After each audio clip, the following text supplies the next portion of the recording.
Knee pain from osteoarthritis can turn simple movements like walking or standing into a daily challenge. The knee joint is one of the most powerful and complex joints in the body, supporting your weight and enabling movement.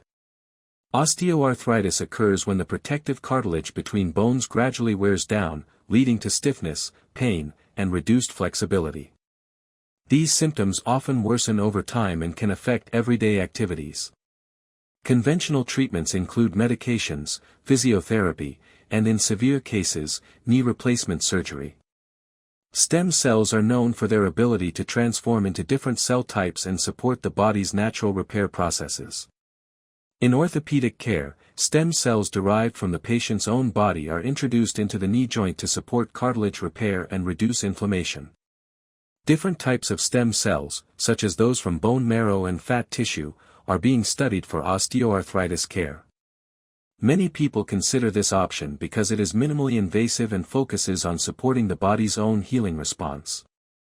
India has become a destination for advanced regenerative orthopedic care with experienced specialists and modern facilities.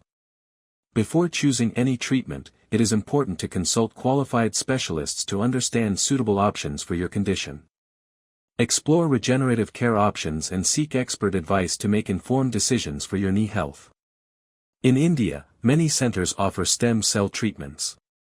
For an affordable and well-guided process, you can consult Stem Cell Care India, where experienced doctors support you from start to post-treatment care.